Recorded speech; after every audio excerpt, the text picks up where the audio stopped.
Salut à tous, aujourd'hui je vais broyer de l'herbe.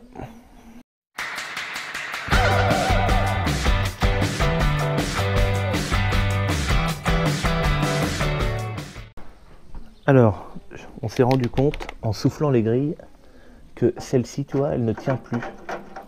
Tu vois, elle peut bouger. Et le problème, il vient de là. Et c'est le rivet qui est cassé, puis en bas pareil.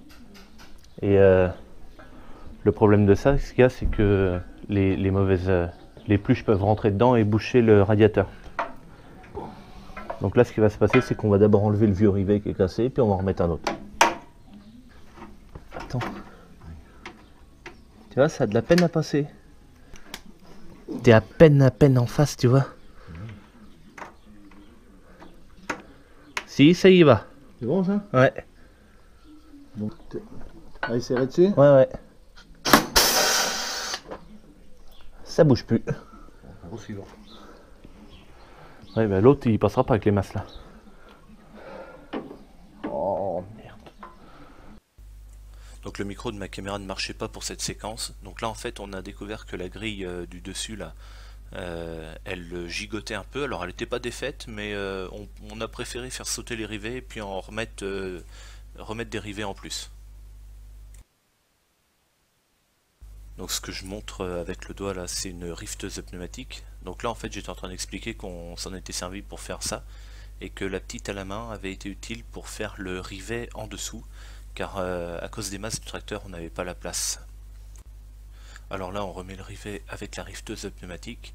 Alors c'est génial cette machine hein, parce que franchement tu forces pas du tout hein. Et donc on peut voir que c'est bien solide et c'est ce que je voulais.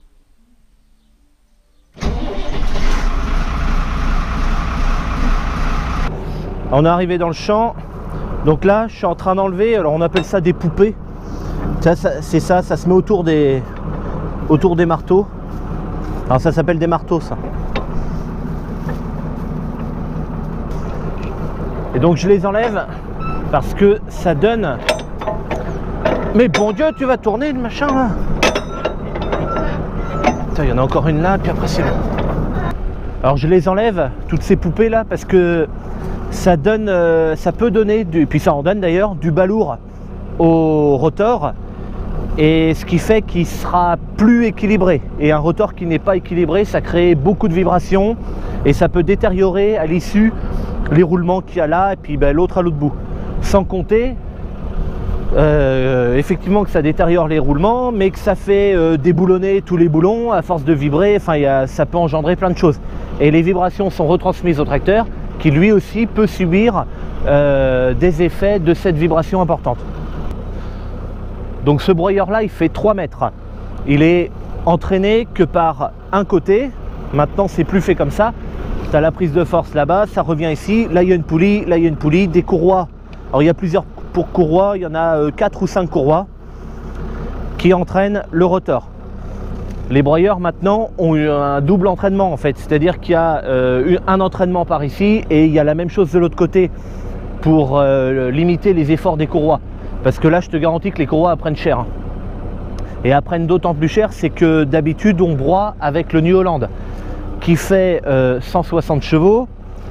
Le New Holland, le problème qu'il a, lui, c'est que quand le broyeur en a plein, voilà, et en charge maximum, le moteur du New Holland ralentit pas, et donc c'est les courroies qui pètent.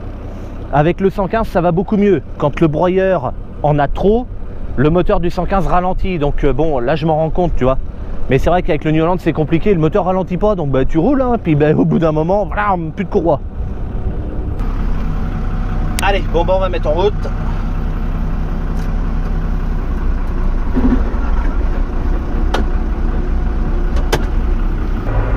Allez donc là on va accélérer jusqu'au trait vert, c'est le trait de régime de prise de force pour 540 tours minute.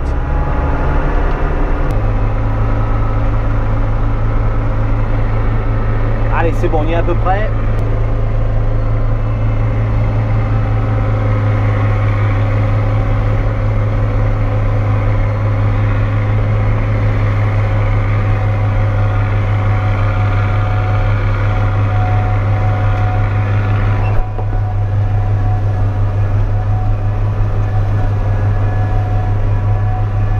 donc ça marche plutôt bien.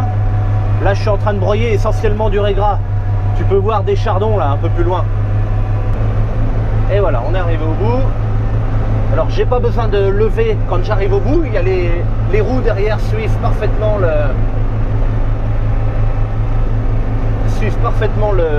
la direction du tracteur.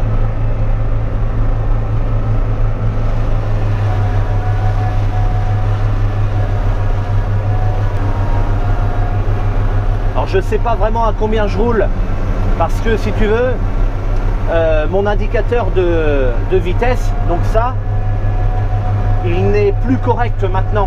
Il était juste quand il y avait les anciens pneus du tracteur et c'était des pneus qui étaient plus petits mais plus larges parce que le tracteur avant faisait du travail du sol. Aujourd'hui c'est plus le cas, le tracteur va faire essentiellement de la route et de la pulvérisation. Si tu veux, cette zone là que je suis en train de broyer,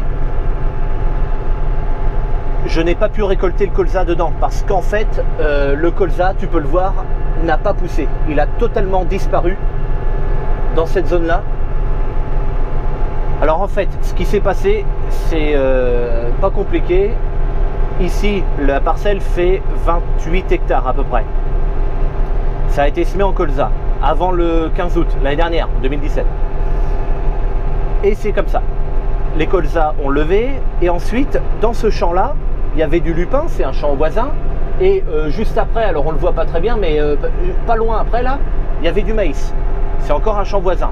Ça s'est battu globalement à peu près en même temps, et il devait rester des altises dans ces champs là qui étaient en attente, sauf que quand ils ont battu, ça les a dérangés et elles ont sauté dans le colza, ce qui fait que tout a été bouffé, toute la partie qui longe le champ là et toute la partie qui longe le champ là-bas bien sûr. Le reste du champ, qui était plus éloigné de ces deux parcelles, n'a rien eu. Donc ça a été ressemé ici. Le problème, c'est que pour ressemer, j'ai pas pu avoir la variété de colza que je voulais. Moi, j'avais du décalbe dedans. Alors je sais plus si c'est de l'exclamation ou de exception que j'avais, mais c'était un décalbe. Et là, j'ai ressemé du gaélis. Pour moi, le gaélis, c'est une vraie saloperie. Ça tarde, ça lève pas, ça prend trop de temps pour lever. Enfin bon, bref, c'est une variété que j'aime pas. Sauf qu'à la saison où on était, j'ai pas pu avoir ce que je voulais, hein, parce que les autres agriculteurs ont besoin aussi de leur variété qu'ils ont commandée. Et ça a eu de la peine à pousser, ça s'est sali très vite parce que aussitôt semé, j'avais fait un herbicide directement sur la terre, ça s'appelle Alabama. Et l'herbicide est efficace, si tu veux, l'herbe pousse et dès qu'elle chope le truc, elle crève et tout ça. Sauf que ici, j'ai pas pu le faire parce que j'avais déjà traité à l'Alabama pour le premier coup. Et le problème, c'est que je pouvais pas retraiter à l'Alabama ici, puisque ça m'aurait fait double dose. Sauf que l'Alabama n'a pas eu d'effet ici, parce que quand j'ai ressemé, la terre a été brassée et l'Alabama a perdu son efficacité. Et le problème, c'est que si j'avais refait un autre traitement de type Alabama, même à dose réduite, pour dire bon, j'aurais pas trop surdosé ici, à dose réduite, l'Alabama n'aurait pas fait suffisamment d'effet, et à pleine dose, il aurait été surdosé. Et l'année prochaine, donc là, quand je vais ressemer, ça sera du blé. Le blé va être décalqué par les restants d'Alabama. Donc, j'étais coincé, j'ai pas pu... Alors, il y a eu des rattrapages de printemps qui ont plutôt moyennement marché de l'autre côté, et ici, qui n'ont pas marché, mais alors du tout. Le colza a complètement été étouffé et il a disparu, tu peux le voir, hein, de toute façon il n'y a pas de colza. Alors les quelques trucs gris que tu vois là, c'est quelques pieds qui ont survécu, on ne sait pas comment, mais bon, j'ai pas moissonné ici, hein. Donc la surface ressemée représentait à peu près 8 ou 9 hectares et il y en a environ 5 ou 6 hectares que j'ai pas moissonné. Voilà. Donc là, je travaille dans la partie la plus courte. Au lieu de faire des grandes longueurs, j'aurais fini plus vite. Mais je fais dans la partie la plus courte, c'est par rapport au vent. Bon Dieu. Là, il y en a épais. T'as vu ça un peu? Ça va quasiment jusqu'au capot du tracteur. Là, saloperie. Et donc en fait, le vent vient de là-bas, il vient vers nous. Et moi j'ai pas de clim dans le tracteur, il fait chaud à crever. Alors si tu veux, comme le vent vient de côté, et ben ça va parce que toute l'herbe et tout qui vole, elle s'en va toujours par là-bas. Et donc moi je peux avoir mes fenêtres ouvertes, un petit peu les petites fenêtres du côté, et j'ai un courant d'air sans jamais avoir l'herbe qui m'arrive dans la cabine. Si je travaillais dans l'autre sens, à l'aller je pourrais y aller parce que j'aurais le vent de face, et au retour je serais obligé d'avoir les fenêtres fermées parce que j'aurais le vent dans le dos, et donc ça repasserait tout devant le tracteur, et ben, je crèverais de chaud, quoi. Si j'avais la clim, ce serait différent, je pourrais travailler dans les distances les plus longues, et ça serait plus avantageux, c'est sûr, hein. Mais bon, là je fais ce que je peux avec ce que j'ai.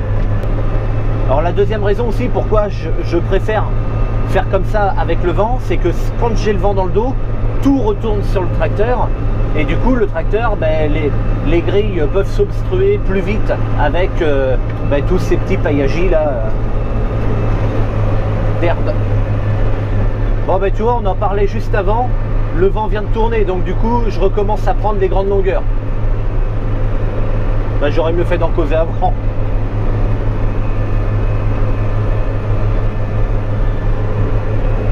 Ben, c'est plus avantageux dans les grandes longueurs.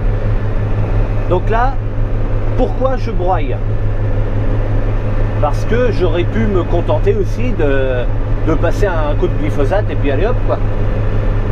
Donc là en fait je préfère broyer, ben, justement pour éviter d'utiliser un herbicide, donc moi ça aurait été le glyphosate hein, entre autres. Mais parce que ben, j'essaye comme je peux de réduire les produits phyto. Alors et donc je préfère broyer, ça va faire crever une partie des plantes, et surtout, c'est surtout pour ça aussi que je le fais, ça va me faciliter le déchômage. Là quand j'aurai fini de broyer, je reviendrai avec le Deutz et le Senius, donc c'est le gros déchômeur à dents là. Voilà, alors ça c'est un caillou, ça arrive de temps en temps. Donc là ben, j'ai levé un petit peu, il est passé dessous, je suis redescendu, puis voilà. Alors tu vois, par rapport à ce qui a été broyé hier, tu vois que ça une journée de soleil et ça commence déjà à tout cramer quoi.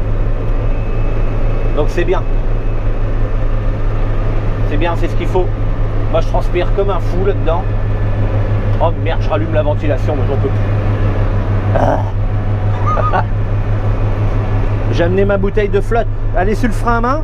On dirait que la... Merde, putain, je fais n'importe quoi. On dirait que la forme du frein à main a été faite exprès pour avoir une bouteille d'eau ici.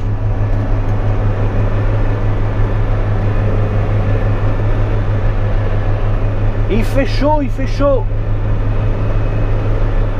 Je vais pas me mettre en maillot de bain dans le tracteur. Donc tu vois, ce que je brosse est ouvert. Et tu vois, ce qui a été fait hier, c'est déjà cramé, tu vois, c'est jaune maintenant. Ça va vite à sécher, hein. Le soleil cogne dur, hein.